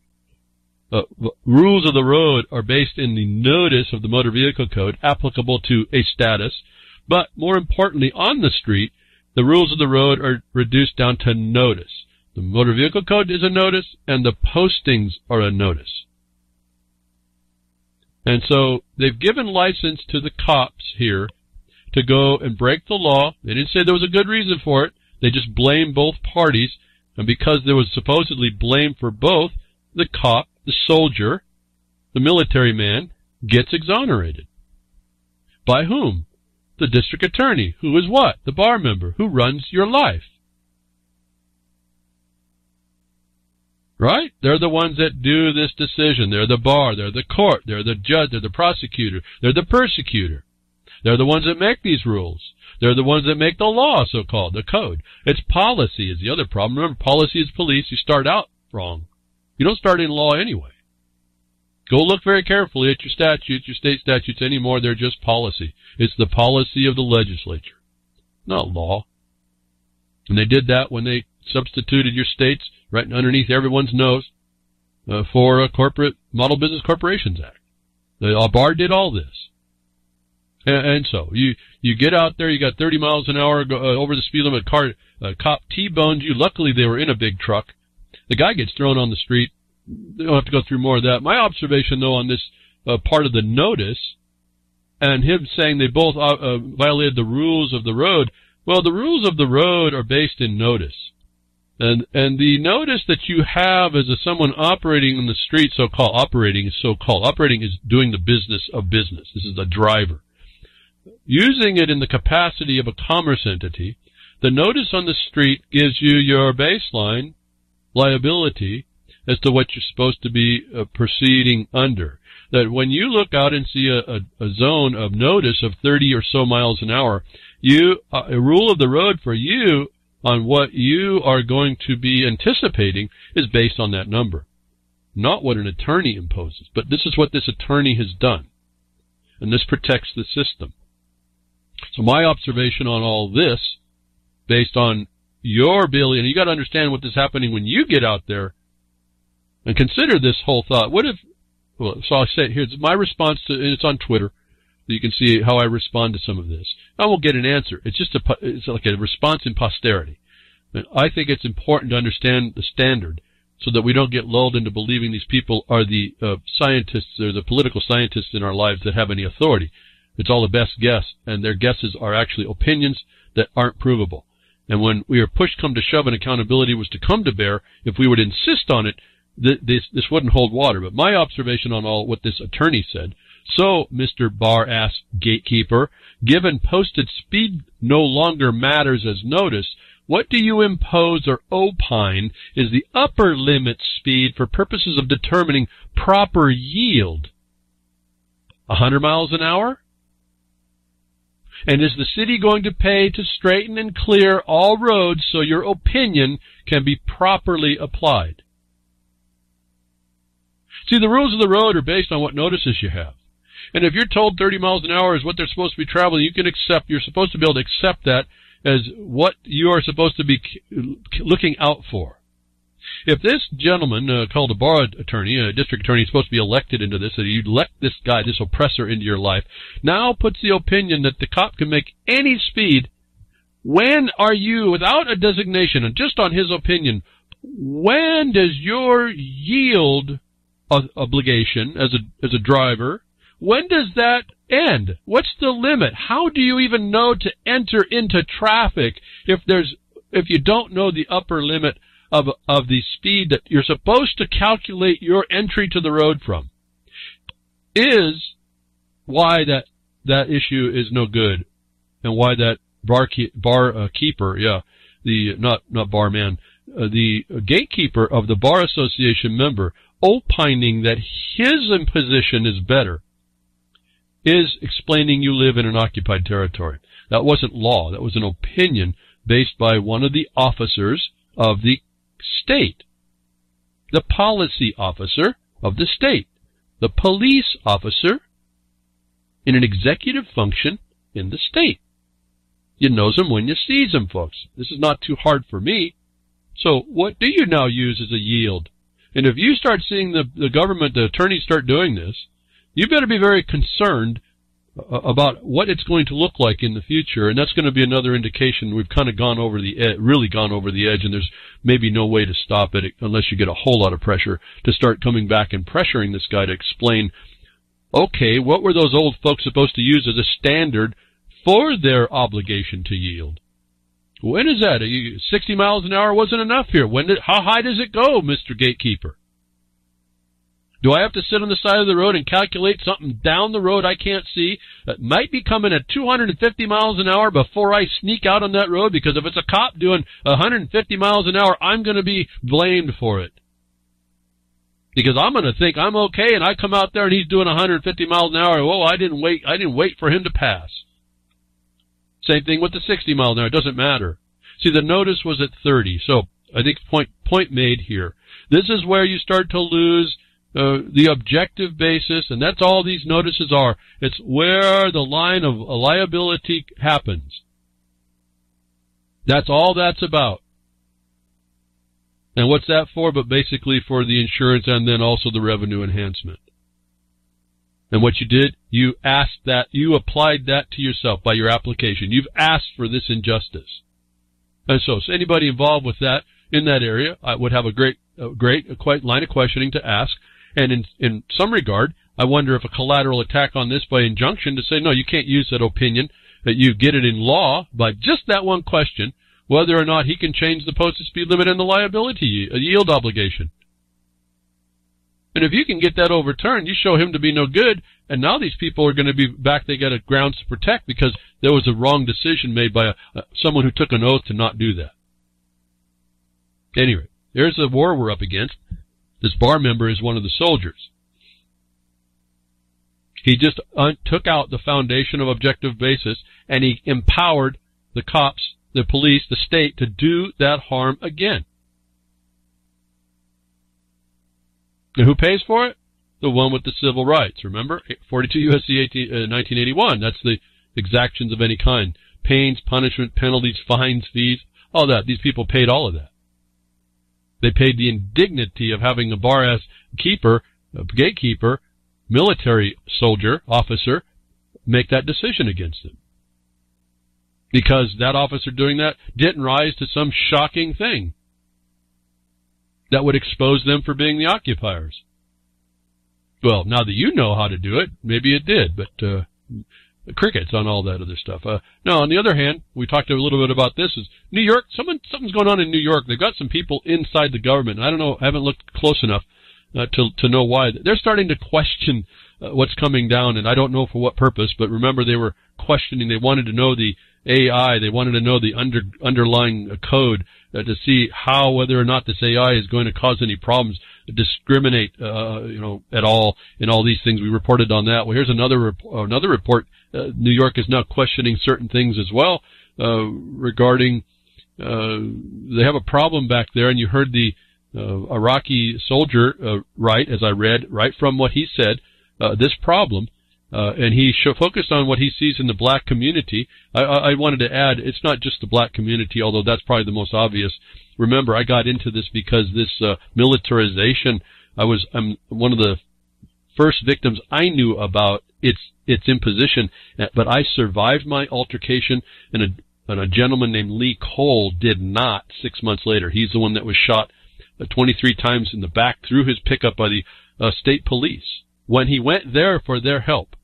That was really the writing on the wall for me 30-something years ago. That's what's got me started into looking at, wait a minute, where do I live?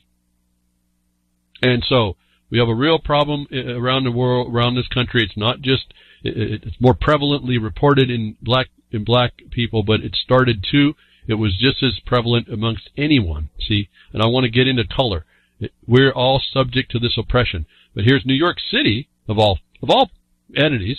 A Right to Know Act requires cops to record people's explicit consent to warrantless stop and frisks.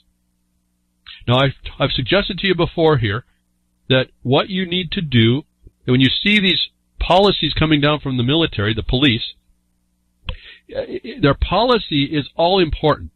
It's what guides that's the notice of their liability or culpability.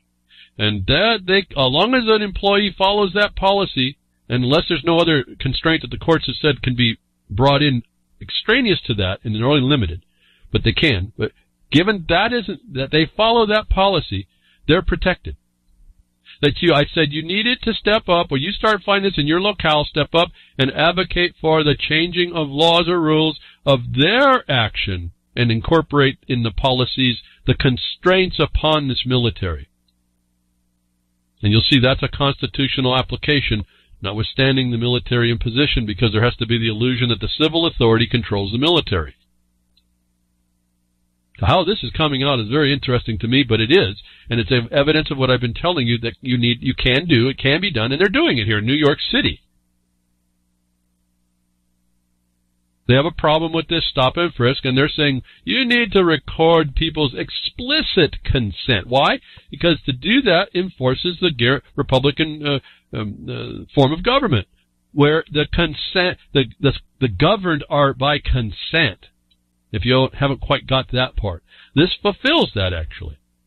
I'm not looking at how they're going to get around it here. What I'm saying is that a government stepped up and said, no, we want to hear the explicit consent of the stop and frisks because we don't agree with your ability to do that the way it's been going down.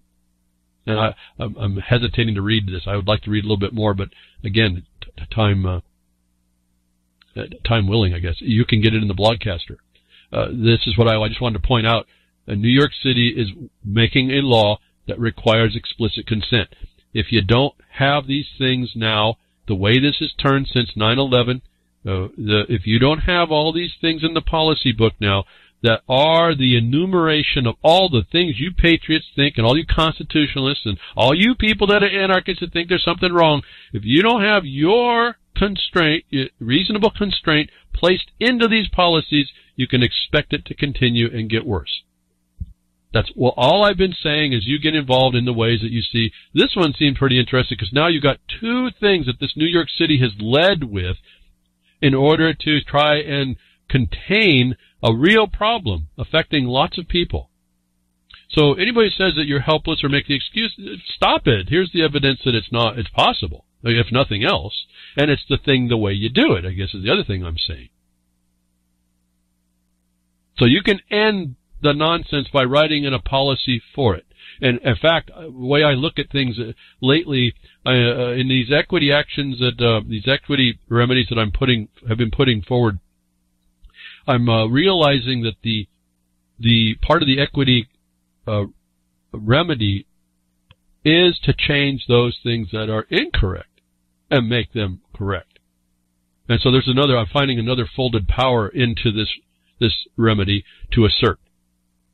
Now you can go ahead of the time and get the policy changed, or as you come in as a challenge, you come in and when you find in the equity jurisdiction that you fulfill that jurisdiction and your cause and you find them without the right to do what they've done and you have the right to be protected in that, that court can order the change. In fact, there's a provision where the court can read the law you're looking at that's violating you and can write it so it is lawful. And I started finding out about this stuff, and it opened up a whole new chapter of what can be done and the tools there to do it. And the point I'm getting at there, notwithstanding anybody's disbelief or you're going to go to the system to what I'm saying is that you start doing it right, and you start showing everybody it's there to do, and then you show those people in the caucusocracy won't do it. Now we start the proof, the beyond opinion of the thing I've been saying we live under that's transparent. New York City is doing a couple of things already I've read in some of these notices to us of what's going on. I'm telling you, as I've been saying, there's your evidence to stop your excuse. That's how you do this thing locally. You stop all this nonsense they keep throwing on us. You go in and make a rule, you don't buy military equipment in the police department. You don't let them buy it. You've outlawed their ability to do so. The federal government can offer it. You outlaw the acceptance. This is all pretty simple stuff in my mind.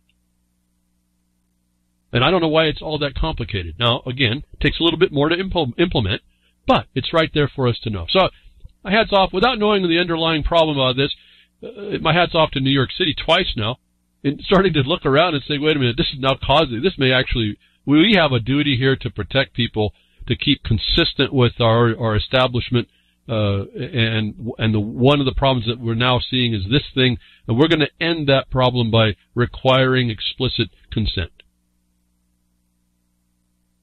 I think that's exactly what I've been saying. Look around for all the failures that you find and require the government to impose the constraints that the Constitution provides. Is that so hard to understand what I just said? I don't think so.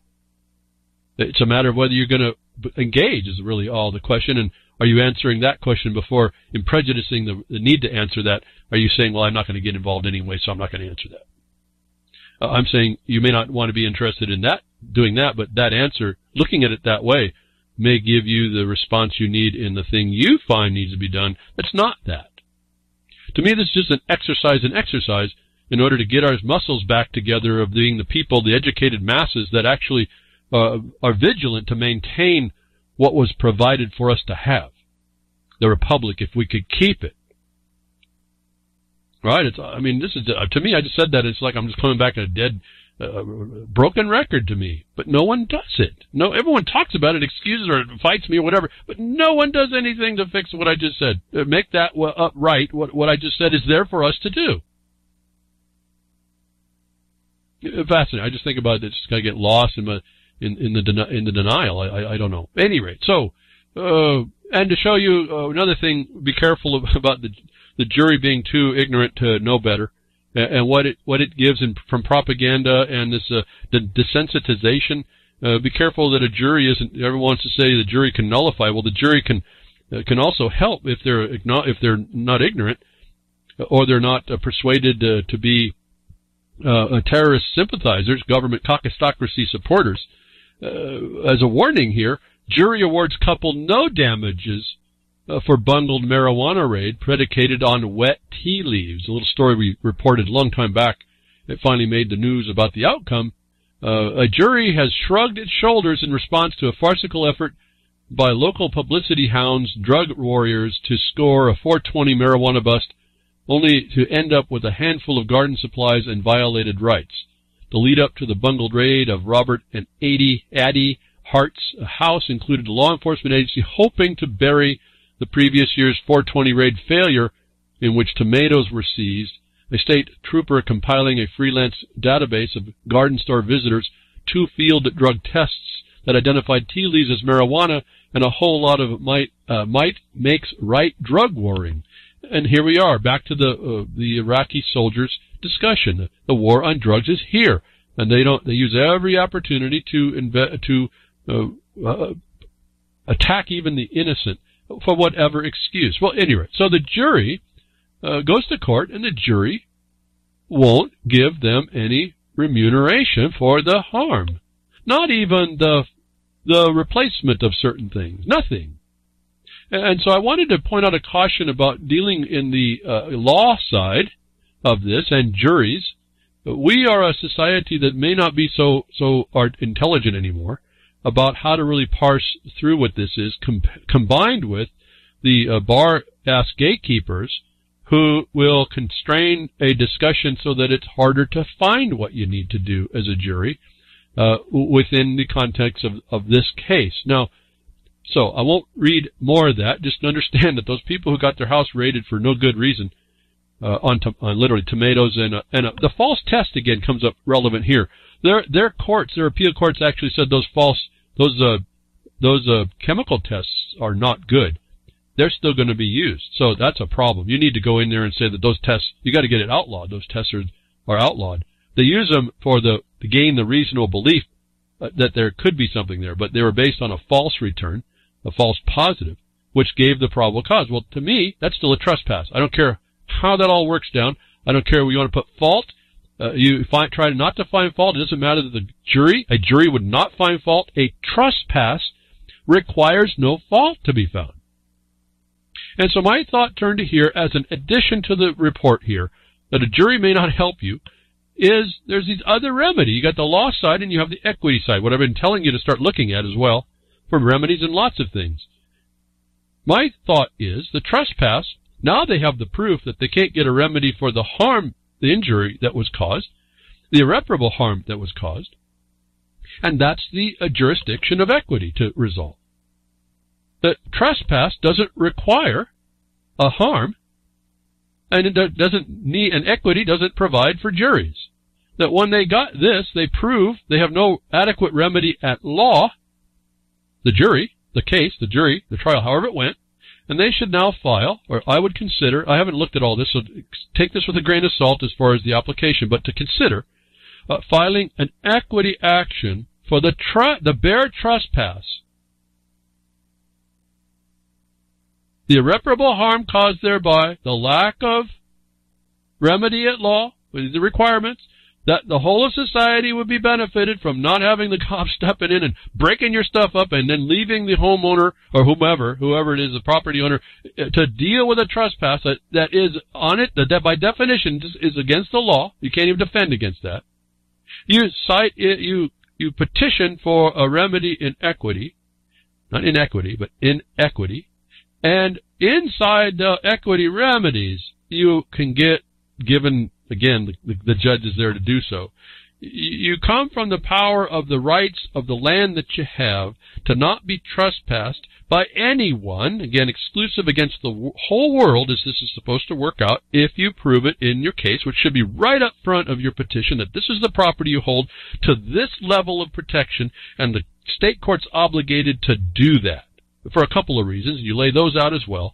That in an equity case, action, I guess they call it now, you can get the judge to decide for the remedy that you now prove has no remedy at law. This case right here seemed to be right on top to do that. So, just if you read the story, yeah, it sounds like a big nasty thing, and yeah, they have to go through another option if you think that what I said is an option, and I think it is, constructed correctly. They have another attempt by way of the equity side of the court. And this is where the law provided no answer. There was no law that gave them protection, notwithstanding they were never supposed to suffer the trespass. Again, the point being, trespass doesn't require liability. It just requires the occurrence of the trespass. And then you're right to not have it happen. I guess that's part of that as well. It sounds like it's included, but you have to develop that you had the right to be, what they did was the trespass. And so, just lay that out. I didn't like hearing about it all. They just pointed out the frivolity at some level of these juries, and be careful of not thinking you have a slam dunk case. Even with all the evidence that should have said that this shouldn't have been a zero return, that equity should step in right here. And I think they have another attempt if they were to choose it. And if they're, as I would conceive this as well as I think about it, just to add more on the record here for you all to hear, and I'm really hoping some of you know about this. You can go back and talk to them at some point. Somebody knows these people to go offer this as a suggestion. Consider the underlying power of the land to the conveyance from Congress cannot be overridden by a state. And this actually came in the RLM chat with a discussion on court case. The power of Congress to dispose these lands by their conveyances is absolute, and the state can't create any involvement either. But the equity should step in on the bare naked trespass. There's no culpability required to be shown. It's just you show. It's kind of what the government does to you. Did you do or did you not do this in the tax law? That's what you do in equity. It's an equity action, what that is, and you just have the right to answer to it. That's it. And if you constrain your petition to that, there's nothing they can else wise to do, and you've pretty well got them in the point. Now, the equity remedies are quite extensive anymore. In fact, I'm beginning to find a problem with confining. It looks like the law remedies are bleeding over, even though you have to speak to them a slightly different way. What's available in a law is available in equity, but for a different reason, and you have to know what those reasons are and preface the demand of those in that way. So, pretty fascinating as I get deeper into these equity actions and remedies, in particular the injunction.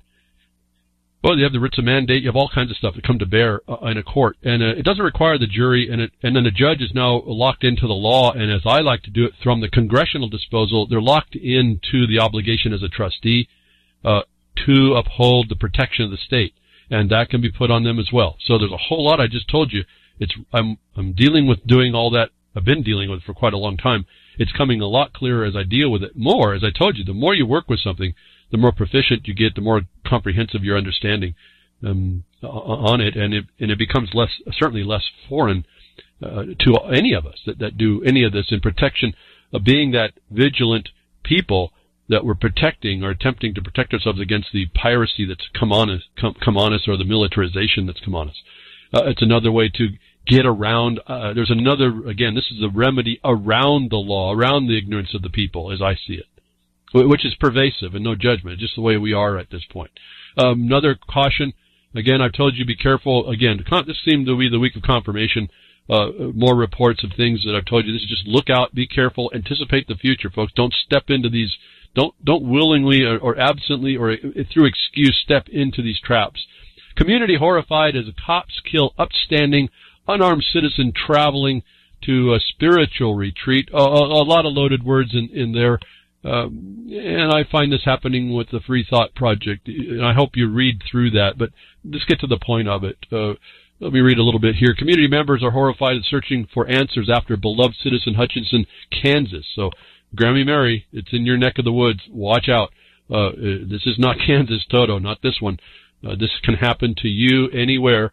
In this case, it happens in an interesting way through some other problem that develops right here, where he was shot and killed by a federal officer while traveling to a spiritual retreat. Tyler Miller, 51, was driving on a curvy mountain road in a Conino National Forest in Arizona when he lost control of his pickup truck and hit a large rock, according to the report at KWCH News. However, the details regarding what happened between the time Miller crashed and the time a federal officer opened fire on him are still largely unknown. A statement from the FBI's Phoenix office claimed that a U.S. Forest Service officer, quote, stopped to help Miller after he was involved in a wreck. However, the agency did not include details about what occurred when the officer approached Miller, how long the encounter lasted, or why it turned deadly. I want you to involve yourself with the thought about who is being involved, the FBI being involved at all. A mountain road is a conveyed highway to the state authority. They have, at minimum, concurrent jurisdiction. The FBI has no exclusive jurisdiction unless your local officer handed it to him, and he shouldn't have done it. And this, okay, let's go on. The report here goes on. The FBI has not said if the officer who shot Miller was wearing a body cam, and has not indicated whether the dash cam footage from the incident will be released. The agency has confirmed that it will turn the case over to the United States Attorney's Office to determine if the officer will face charges. And so you have a foreigner underneath a foreign law killing people in your neck of the woods and going to be dealt with by their own courts in east, and the FBI is ahead of this, not telling anybody anything, and your local sheriff is not involved to get all that information themselves as well, and there's no report about that. But you are innocent, going down the highway, a mountain road, to get to a retreat. You stop, you run into a problem, you step out, and for some reason, and you read the story, there's this guy just wasn't the type of guy to be any kind of violent. We don't know, though,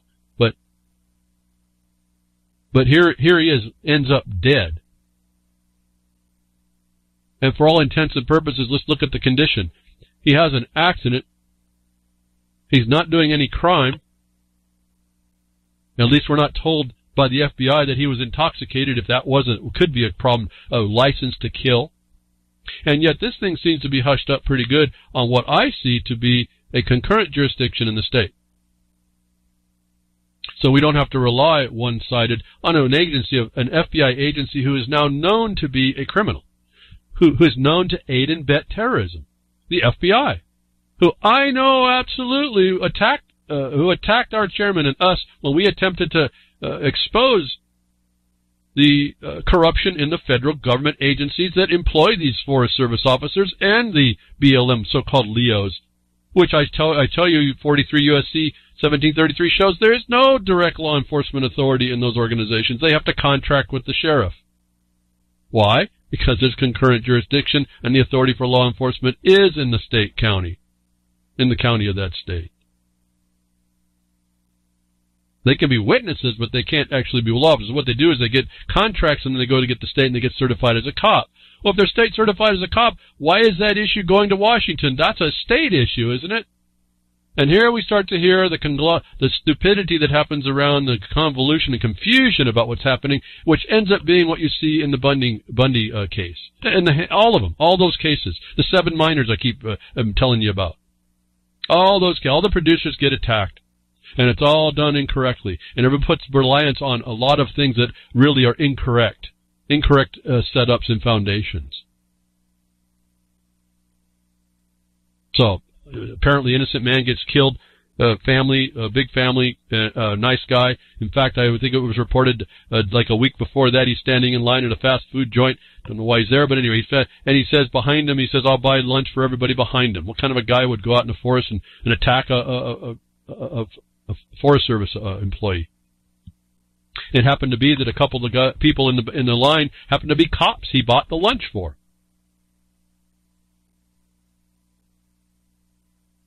I mean, when do we stop this nonsense here? But to have this thing picked up by the feds and moved over to go to Washington is completely out of line for me. It's exactly what the problem is here, and I hear no massive educated people holding against it. See, this is not the intercession.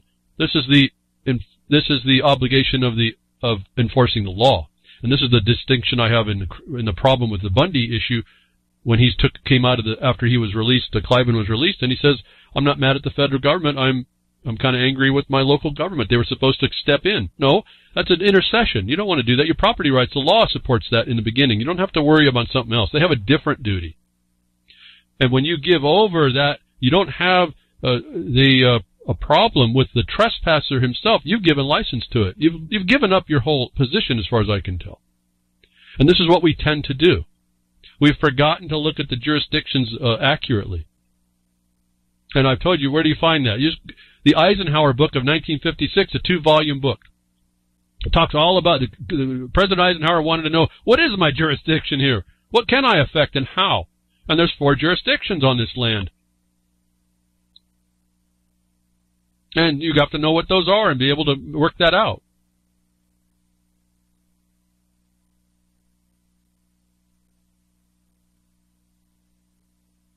So, not the same type of death that can happen by government, but by the policies and engagement of government and its officials, and the stealing away of a remedy or so, or the convolution of a thing, but that the government is all powerful wherever it goes, it seems. And I've been telling you this was coming to the confirmation here, was watching out about these cryptocurrencies, that the governments are working kind of 2 ends. I hope you've been picking this up. One is they let it, but then they make you liable in different ways to keep up, or they outright ban it, and you can do it if you just want to be on the wrong end of that stick, and you gamble whether or not you're going to keep yourself anonymous to its inquiry, which we find is almost an impossible.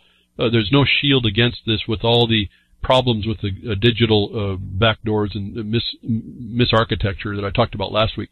South Korea preparing to ban all cryptocurrency trading in the country. So up front, that's not so bad if you know not to do that. But see, this is the thing that I'm telling you. The governments have the power to constrain or control or limit or regulate this thing that was not even invented by it. And part of this connection was done up in the beginning. I saw the problem was when it was created, it was connected to something that it should have never been connected to, that I believe was connected for the purpose of what they're doing with it now. So in South Korea, they're preparing, and this has been saying for a few days now, preparing, it may have already happened, to ban cryptocurrency trading in the country. South Korea's justice minister said on Thursday that a bill is being prepared to ban all cryptocurrency trading in the country. The news is a major development for cryptocurrency space, and South Korea is one of the biggest markets for major coins like Bitcoin and Ethereum. According to the industry website Crypto Compare, more than 10% of the Ethereum is trading against South Korean won, and the second largest concentration in terms of fiat currency behind the dollar. Meanwhile, 5% of all Bitcoin are traded against the won. I won't read no more. Just understand that South Korea is saying this is too much. The way it's working, we don't feel we want to enter into this. We're going to ban it. And then what they do is they ban you as a company or as a one that holds themselves out, or the ones they can find. And so, word of caution to all y'all. I told you this world's going to be divided between those that ban and those that allow. The ones that ban, you'll be liable just from trying to deal with it if you're in those jurisdictions, and the other ones will allow it, but they'll be getting you for other reasons, like you find in the United States for IRS liability. How they connected that IRS liability through the tax code is a wonder to me at one level, but I know why, and it's why it was created in the beginning, and it's really how they're doing it. And no one noticed that. And it's something else that the IRS did about what they call value and how they find it, how they determine it. That hasn't been challenged either, and it's not going to be done by me behind the woodshed to do that. But there's a different analysis that has to be done, and that has not been done, and so they win the day because they're the presumed authority. When you live in a country like that, you have to understand you're living underneath military force. And you know that's the truth. I don't have to go on about that. Now, what about that military force? What about utilizing all this invented commerce transactions, not in disregard of its actual original sourcing? At least on some of what I see. Again, you have to understand the lineage to the electricity as well before we get to the cryptocurrency as a thing. But notwithstanding all that, the way that the governments traffic is an interesting concepting that came up this week that I think kind of maybe slipped under the wire a little bit. At least maybe not for me. It didn't seem, and maybe it wasn't such a big deal for people. But I wanted to make a little bit of some hay over it. I posted like three tweets about this, and it was called Human Trafficking Awareness Day. Now, going back to the cryptocurrency, and then for IRS, and then for the United States, the IRS, when they can tax your so-called labor, and they can deem it a gain, you're not paying much of attention. But that's what they do, and they commercify everything in order to bring it into this condition. Number one. Number two is they relate it to the FRN. The FRN, on it, the last letter N means note. And that's nothing new. I've always explained. The word note is evidence of debt. Now, on its face, without any more imposition, and I don't need to hear all the opinions about this. I've heard lots and lots and lots. I don't know if I've heard it all, but I've heard tons. The note is an evidence of debt. And my question right up front, which is rhetorical, and note doesn't need an answer. Well, if you deal in an evidence of debt and you're not dealing in specie, in substance, how are you not a debtor? And I've already said, I invented long ago the term, whether or not I put it as my invention, whether you can agree or find a source from elsewise, doesn't matter to me. Debtor, not a master be. So if you're dealing in the FRN, you're already in a servitude. Now, the Human Trafficking Awareness Day became this big old deal about the United States government and everything that's going on, and the international recognition that we should be aware of trafficking, human trafficking. And my response on Twitter was, government is the biggest human trafficker. For the United States, start here, and I put the link to Title 42, Section 1981.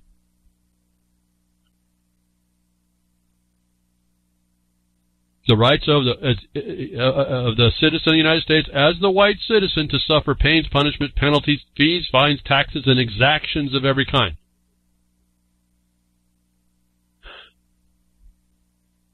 Then I asked the question on this tweet, think courts are for justice? Think gov officials work for you? You didn't look close enough. One day, then go back to sleep occupied. Hashtag open air prisoner. Open air prisoner. Who's the biggest human trafficker?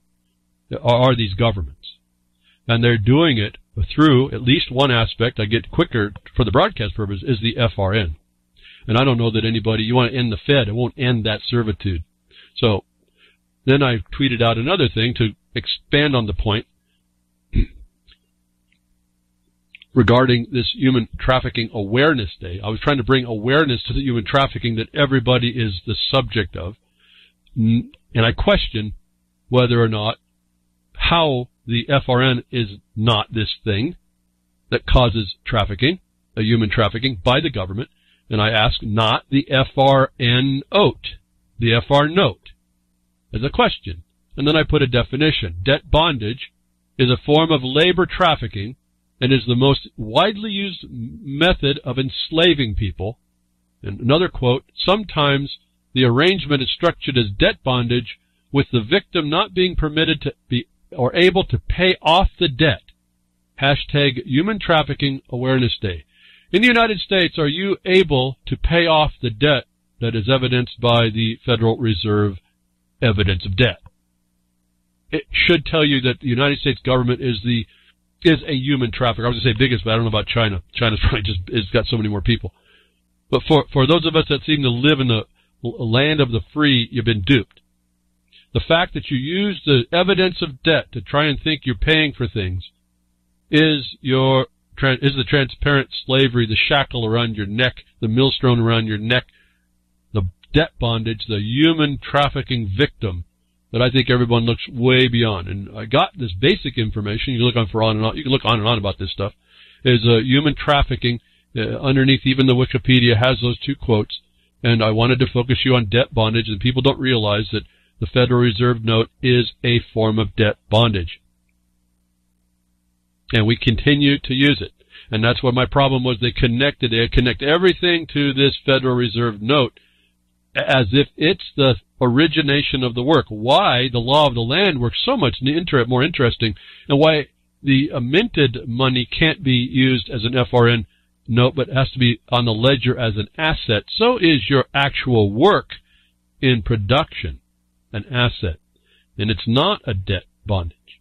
And so I want to make that distinction, another reason why they go after producers is to enslave them. The obvious one is to enslave them. They're political prisoners.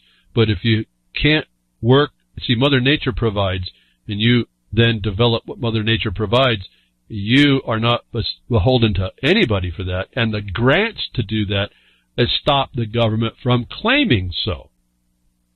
Is what I've been telling you on and on. So I found this my contribution to the Human Trafficking Awareness Day was that you're all being trafficked as animals.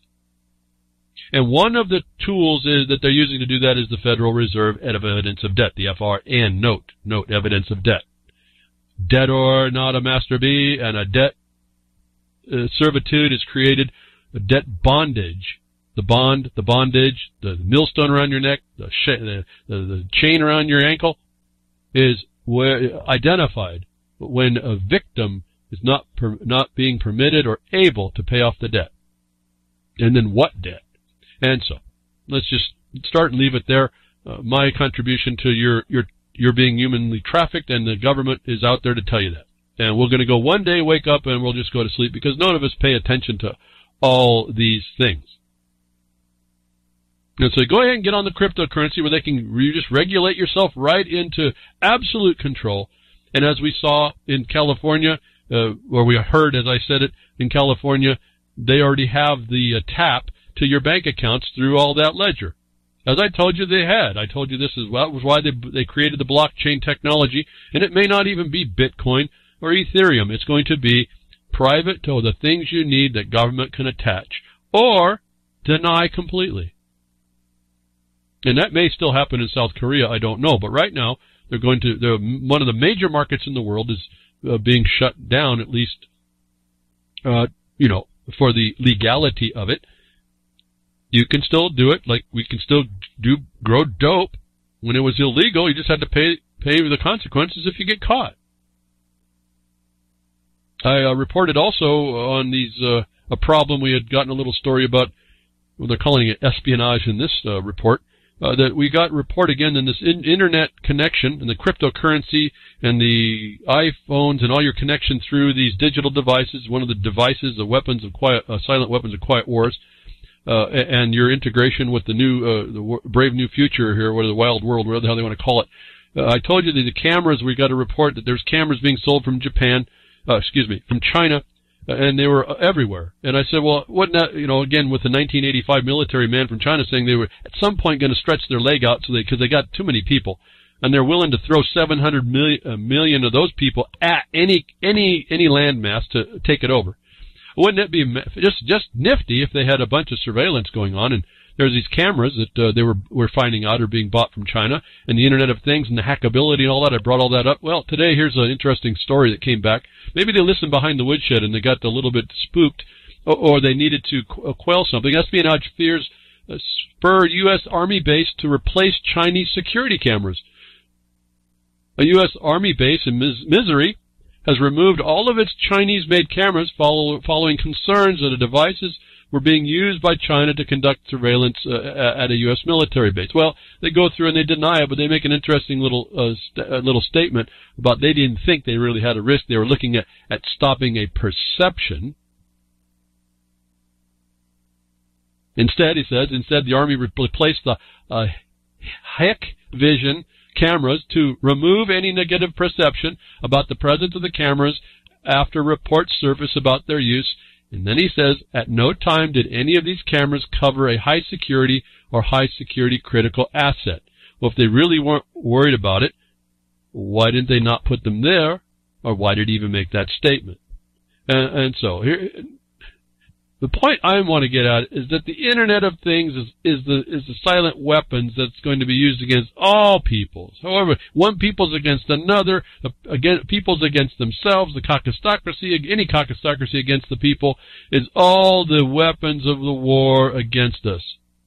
And you just can't belittle that condition. I don't understand how we really could. New York State Appellate Court says cell site location records have no expectation of privacy. Another weapon, another utility, another inroad by the military into your life through the device you accept, your consent. You're governed by this.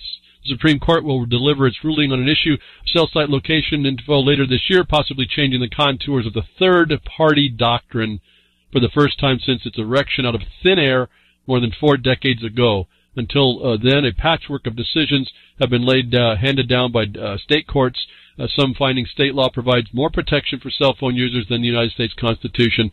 And at the federal level, however, years of precedent have resulted in most unified front by appellate courts. The point is, this third-party doctrine is what we're being killed by. That's the private entities. They're making the inroad into that, and you can continue to hook onto it. You can continue to be part of that Internet of Things. The radio technology that's going on, there's nothing that they're not going to be able to get at. If you think you're going to be able to hide, you think you get to hide, that'll be a surprise for you. I'm asking you to reconsider all this stuff. Keep looking forward. The news is coming from other people that what I've been saying is correct. It's rolling out pretty much like I was explaining, as we could see that the exceptions are allowed to the government to do. And we just haven't formulated the proper response. And I've been here for now 9 years attempting to give you that idea that there is something to do. There is a more proper response. But we're to the point where it's going to take a lot more of us being able to do that and doing it. Not just being able, but to do those things. It's not something that's a question anymore. And I didn't have time to get to the Bundy thing, but the problem with the Bundy thing, he steps out. He says he's not mad at I did touch it. I want to reiterate it. He thinks that the federal government wasn't his problem. He has to go after that trespasser. He doesn't even have to go into the court of law to do it. He just got to show that they trespassed.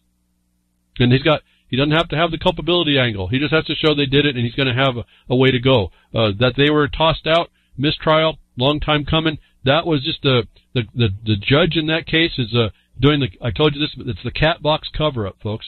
That's all that she's doing. She's mitigating a real harm that they haven't, not a lot of people have caught on to, if anybody, about what's going on with that trial and that court and that system. Everything I've told you is all being hidden.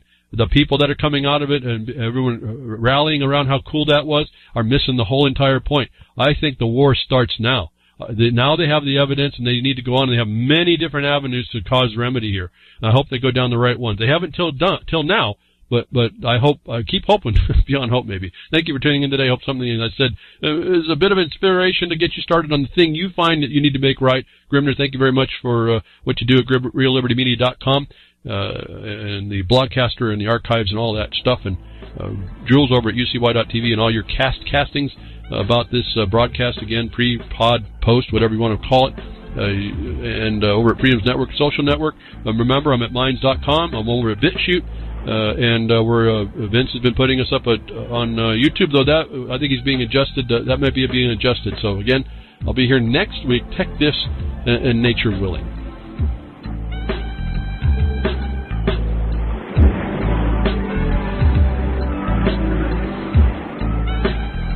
Well, that's another lesson. I hope with today's information you can take it to those that misbehave. From behind the woodshed, leaving his mark on the beast, this is Hal Anthony. Till next time, journey with purpose.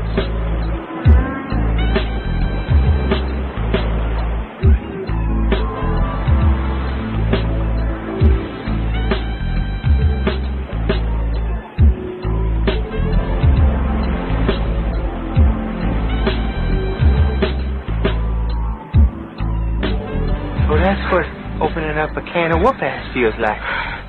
Son, you just opened a whole case of whoop-ass.